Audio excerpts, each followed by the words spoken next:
परमेश्वर महान है। हम लोग कई बार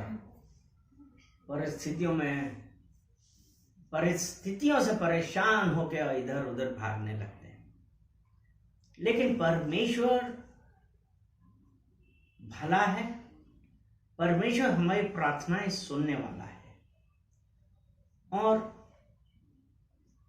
परमेश्वर हम लोगों से बातें करता है। अपने वचनों के द्वारा परमेश्वर हम लोगों से बातें करता है। और कैसे बातें करता है? अगर हम इब्रानियों की पुस्तक उसका 4 अध्याय उसका 12 वचन हम देखें तो उसमें क्या लिखा है? हाँ, क्योंकि परमेश्वर का वचन जीवित और प्रबल है। यानी कि परमेश्वर का वचन जीवित है और प्रबल है। यानी कि अगर परमेश्वर, कौन बात करेगा? जो जीवित होगा। हालेलुया। और परमेश्वर का वचन जीवित है और प्रबल है।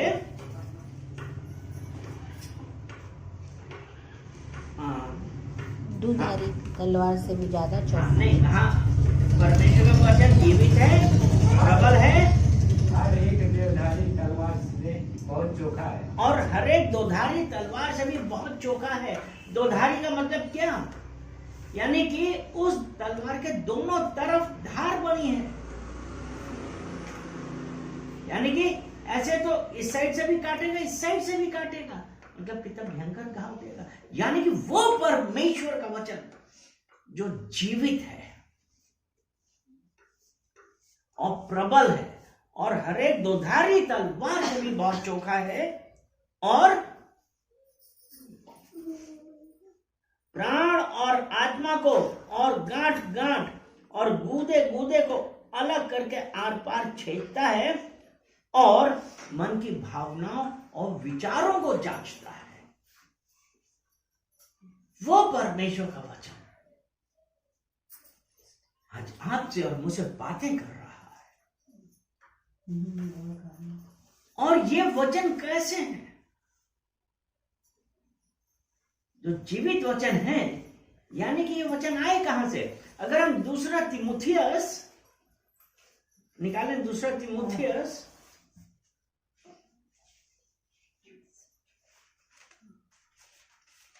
और उसका 3 अध्याय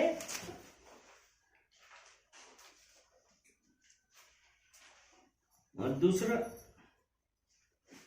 दूसरा तीमुथियुस 3 अध्याय और उसका 16 वचन पढ़ें। हर एक शास्त्र परमेश्वर की प्राण से रच गया है और धर्म की शिक्षा के लिए लाभदायक। यानी कि संपूर्ण पवित्र शास्त्र परमेश्वर की प्रेरणा से रचा गया है। यानी कि अगर जीवित है तो वो प्रेरणा किसकी थी? परमेश्वर की। तो ये जो पवित्र शास्त्र, जो इसमें जो वचन है, वो जीवित है, प्रबल है, दुधारी तलवार से भी ज्यादा तेज है। वो परमेश्वर की प्रेरणा से रचे गए हैं और उपदेश और समझाने और सुधारने और धार्मिकता की शिक्षा के लिए लाभदायक है। यानी कि जो परमेश्वर के जो वचन है वो किसके लिए है? हमको उपदेश देने के लिए, हमको समझाने के लिए, हमको सुधारने के लिए, हमको शिक्षा देने के लिए। तो अगर हम उस परमेश्वर की संगति में रहते हैं, परमेश्वर के वचन सुनते हैं, परमेश्वर के वचन हम ग्रहण करते हैं,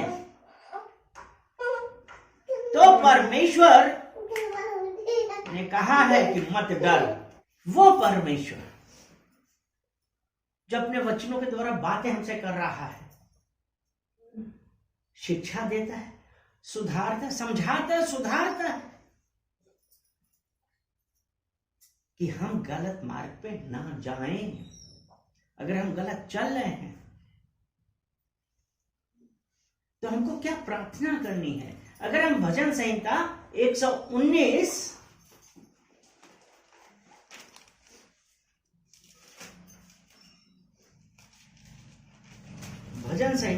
119 और उसका हम वचन पढ़ेंगे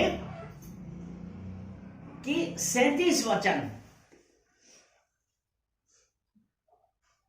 मेरी आंखों को व्यर्थ वस्तुओं की ओर से फेर दे, तू अपने मार्ग में मुझे चिढ़ा। वो परमेश्वर का वचन जो हमें समझाने के लिए, सिखाने के लिए है, हमको धार्मिकता में उपदेश देने के लिए, वो परमेश्वर से हमको ये कहना है कि परमेश्वर मेरी आंखों को व्यर्थ वस्तुओं की ओर से, व्यर्थ वस्तुओं की ओर से फेर दे।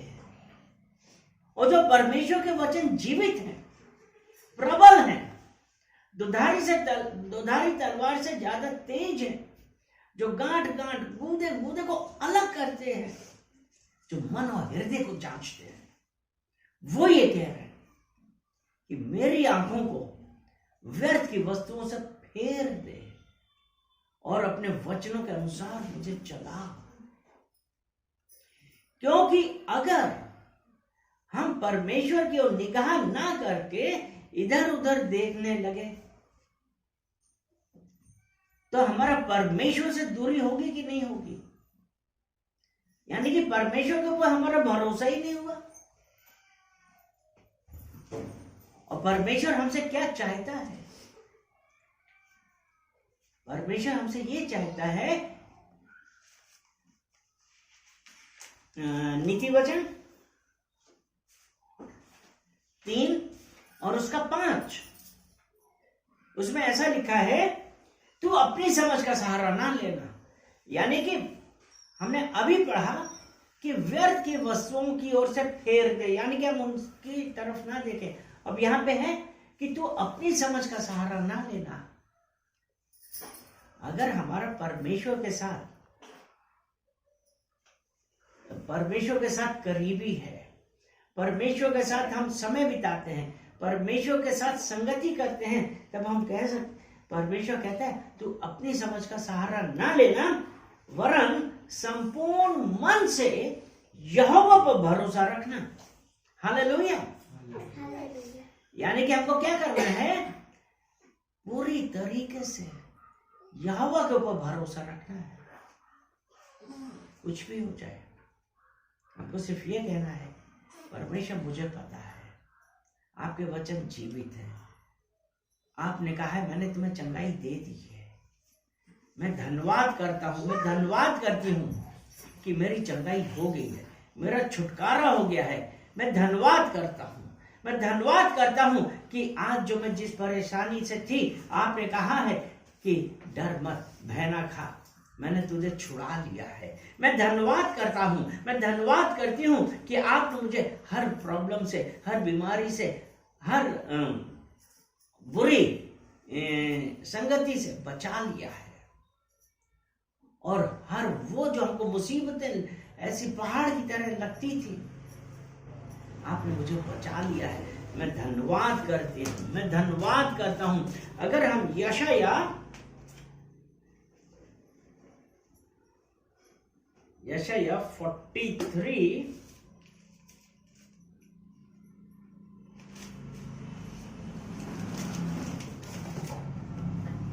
Isaiah 45, Isaiah 45, यशाया 45 और उसका 2 वचन पढ़ेंगे। अगर हमको ये लगता है कि हमारे पास बड़ी बड़ी प्रॉब्लम्स आ गई हैं, हमको कुछ समझ में नहीं आ रहा क्या, तो परमेश्वर का वचन यशाया 45 उसका 2 कहता है, मैं तेरे आगे आगे चलूंगा और ऊंची ऊंची भूमि को चौरस करूंगा। वो परमेश्वर, अगर हमारी उसके साथ संगति है, वो ये कहता है मैं तेरे आगे आगे चलूंगा और ऊंची ऊंची भूमि को चौरस करूंगा। मैं पीतल के किवाड़ों को तोड़ डालूंगा और लोहे के बेड़ों को टुकड़े टुकड़े कर दूंगा। हालेलुया। वो परमेश्वर आज आपसे मुझसे बात कर रहा है। वो कहते हैं मैं तेरे आगे आगे चलूंगा। जो ऊंची ऊंची दीवारें हैं, जिनकी वजह से हमको लगता है कि अब क्या होगा, अब क्या होगा, मैं क्या करूं, मैं क्या करूंगी। वो परमेश्वर कहता है मैं तेरे आगे आगे चलूंगा और ऊंची ऊंची भूमि को चौरस करूंगा। यानी कि जो ऊंची ऊंची, वो कह रहा है चौरस कर देगा, बराबर कर देगा, यानी कि हमारे लिए रास्ता निकाल देगा।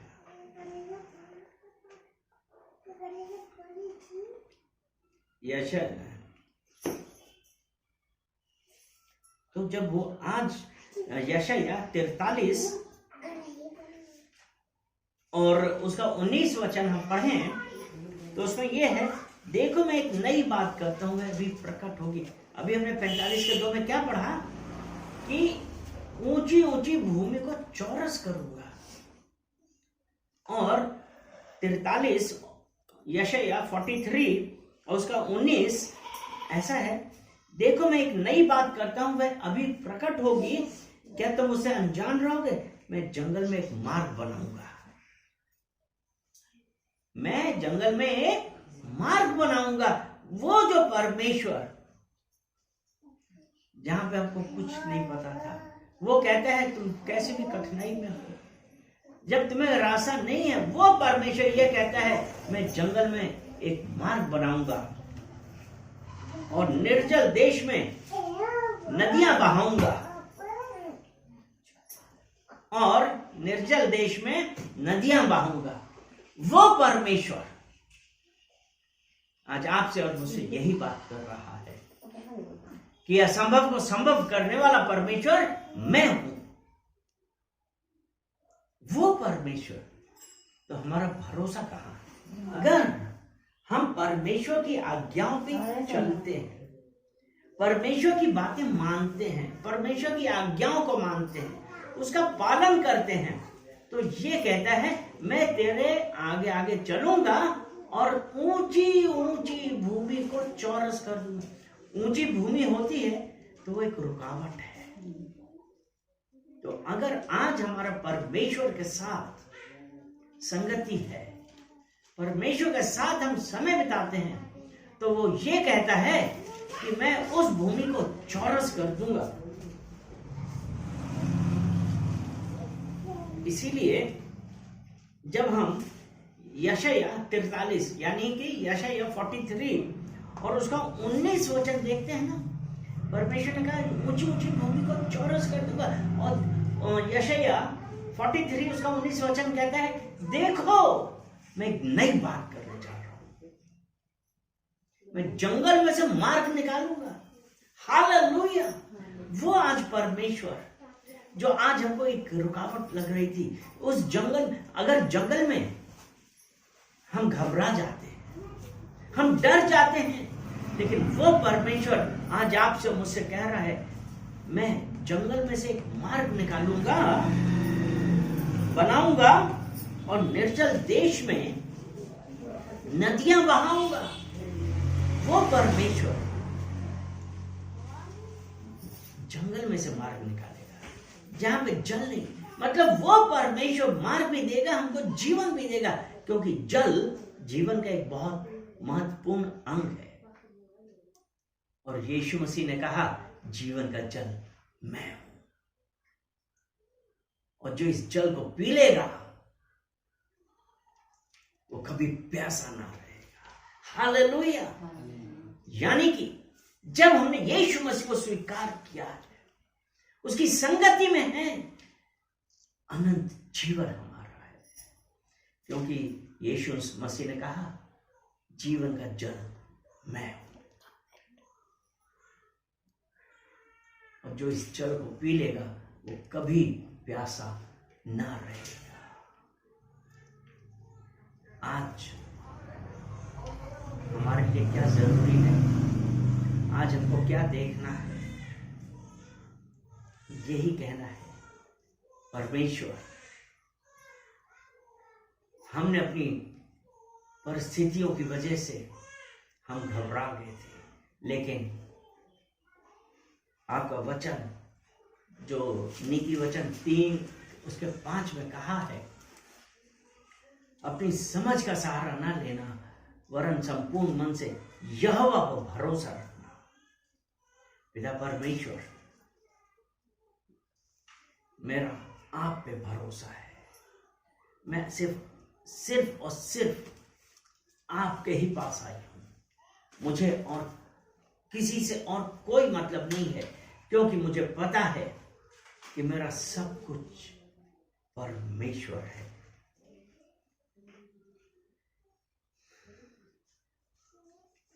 नीति वचन 30 और उसका 5।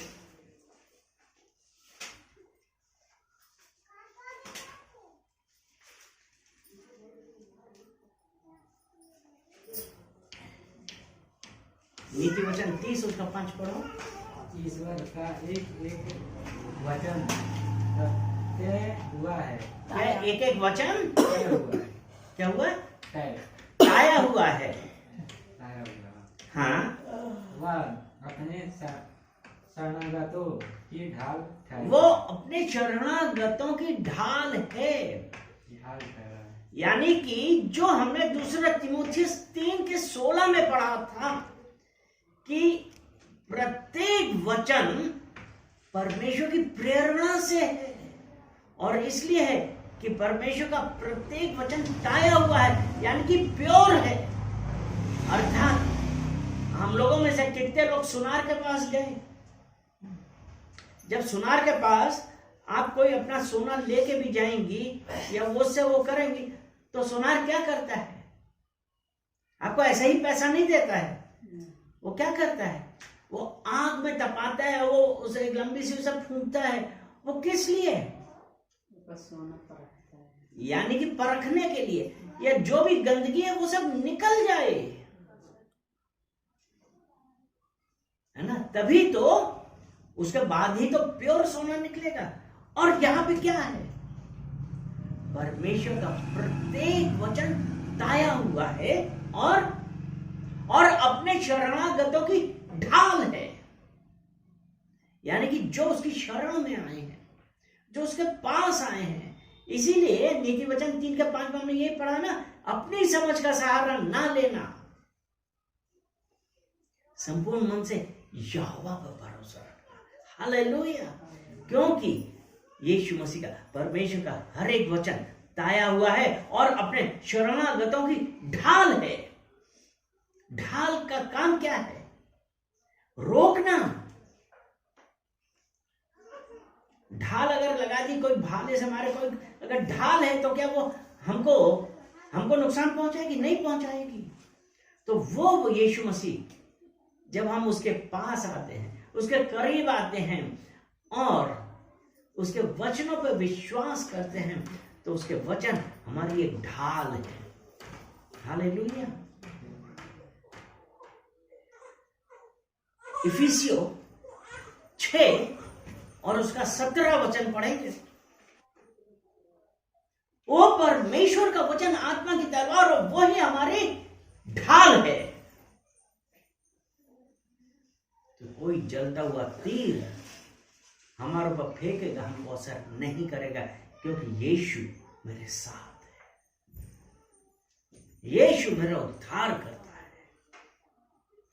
उसने कहा है कि मैं अपने शरणागतों की ढाल हूं। तो आज जब हम उस परमेश्वर के पास आए हैं और उसे कहा है, प्रार्थना करी है, तो परमेश्वर कहता है मत डर। क्या कहता है? मत डर। यशाया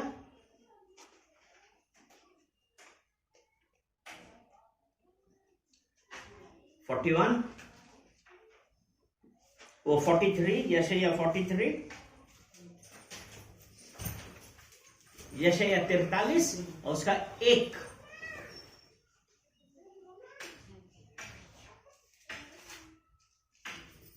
यशाया 43 उसका पहला वचन क्या कहता है? यशाया 43, जब यिर्मयाह उनके परमेश्वर यहोवा हे इज़राइल तेरा रचने वाला, और हे याकूब तेरा सृजनहार यहोवा अब क्यों कहता है, मत डर, क्योंकि मैंने तुझे छुड़ा लिया है, मैंने तुझे नाम लेकर बुलाया है, तू मेरा ही है। वो परमेश्वर जो हमारी ढाल है, इसलिए वो कह रहा है मत डर। क्या है? हे इज़राइल तेरा रचने वाला और हे याकूब तेरा सृजनहार यहोवा अब यूं कहता है मत डर, क्योंकि मैंने तुझे छुड़ा लिया है, मैंने तुझे नाम लेकर बुलाया है, तू मेरा ही है। हालेलुया। आज वो परमेश्वर जो हमारी ढाल है, उसने मुझे छुड़ा लिया है। हम परमेश्वर का धन्यवाद करते हैं और कहते हैं परमेश्वर मेरी मर्जी नहीं वरन आपकी मर्जी हमारे जीवन में होने पाए। जब ऐसा है तो कितनों को विश्वास है कि आज जो हम यहाँ पे परमेश्वर आपसे मुझसे बातें कर रहे अपने वचनों के द्वारा, जब हम उस परमेश्वर के पास आए हैं, परमेश्वर कहता है फियर नॉट, डर मत, मैंने तुझे छुड़ा लिया है। जब हम और कब छुड़ा लिया? जब हम परमेश्वर के पास हैं, परमेश्वर के साथ चलने वाले हैं। चलिए हम धन्यवाद करते हैं, प्रार्थना करते हैं। पिता परमेश्वर धन्यवाद धन्यवाद धन्यवाद। पिता परमेश्वर हम आपका धन्यवाद करते हैं, सारा आदर महिमा हम आपको देते हैं। धन्यवाद करते हैं पिता परमेश्वर इन वचनों के लिए कि पिता परमेश्वर आपने अपने वचनों के द्वारा हम लोगों से बातें करी। और पिता परमेश्वर आप हमारी ढाल हैं। हमको पता है पिता परमेश्वर जो आपने कहा है कि मत डर, मैंने तुझे नाम लेकर बुलाया है, तू मेरा है ही है। पिता परमेश्वर जब आप मेरे हैं तो मेरे विरोध में कौन हो सकता है। पिता परमेश्वर हम धन्यवाद करते हैं कि आपने अपने वचनों के द्वारा हम सबसे बातें करी, हम लोगों को छुड़ा दिया है।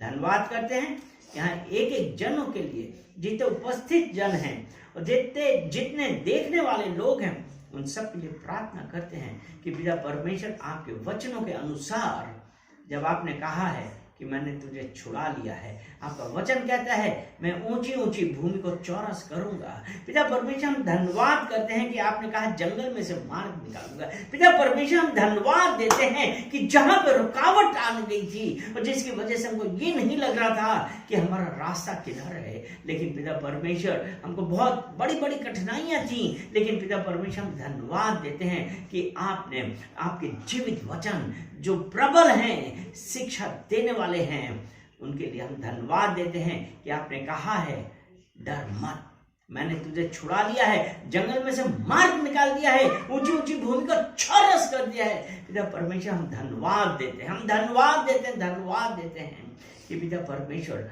आपने अपने लोगों को छुड़ा लिया है। हर कठिनाई, हर रुकावट को आपने दूर कर दिया। और कई लोग जो ये कहते हैं कि अरे पादरी साहब हमारा काम होते होते रुक गया है, पिता परमेश्वर हम धन्यवाद देते हैं आपके जब वचनों पे आज हमने पूरा मनन किया और पिता परमेश्वर पूरे मन से, जैसा कि आपका वचन नीति वचन 3:5 में कहा है कि अपनी समझ का सहारा ना लेना, संपूर्ण मन से यहोवा पर भरोसा रखना है। पिता परमेश्वर आज आपने हर वो बाधा तोड़ दिया, हटा दी है, क्योंकि आपने ऊंची ऊंची भूमि को चौरस कर दिया। धन्यवाद देते हैं, प्रत्येक जन को हम आपको कमिट करते हैं, सारा आदर महिमा हम आपको देते हैं, यीशु मसीह के नाम से आमीन आमीन।